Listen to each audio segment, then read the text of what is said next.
સમાચાર સુપરફાસ્ટમાં આગળ વાત કરીએ। બોટાદના જીનિંગ મિલમાં આગ લાગવાની ઘટના બની। પાળિયાદ રોડ પર આવેલી મિલમાં આગ લાગી। શ્યામ કોટન ઇન્ડસ્ટ્રીઝમાં આગ લાગવાનો બનાવ બન્યો। 20,000 મણ જેટલો કપાસનો જથ્થો બળીને ખાખ થયો।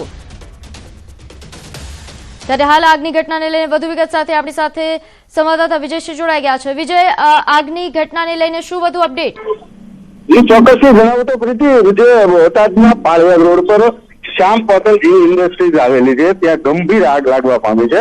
હાલ તો આગનું કારણ જાણવા નથી મળી રહ્યું, પરંતુ 20,000 મણ કરતા પણ વધારે કપાસનો જથ્થો અને કુલ જીનિંગની અંદર 6-6.5 કરોડ રૂપિયાની માતબર રકમનો કપાસનો જથ્થો હાલ સંગ્રહ થયેલો છે ને તમામ પ્રકારના જથ્થામાં જે છે તે આગ ધીમે ધીમે પ્રસરી ચૂકી છે। માત્ર ને માત્ર બોટાદમાં જે ફાયર બ્રિગેડ દ્વારા જે ફાયરનો અભાવ છે, માત્ર એક જ ફાયર બ્રિગેડનું વાહન હોવાથી બોટાદના એક ફાયર બ્રિગેડથી આગ ન બુઝાતી હોય અને આગ વિકરાળ સ્વરૂપ ધારણ કર્યું હોય। એક બાદ સ્થાનિક લોકો અને સ્થાનિક પાણીના ટેન્કરો તેમજ સ્થાનિક ફાયર એક્સટિંગ્વિશર દ્વારા હાલ તો આગ બુઝાવવાની।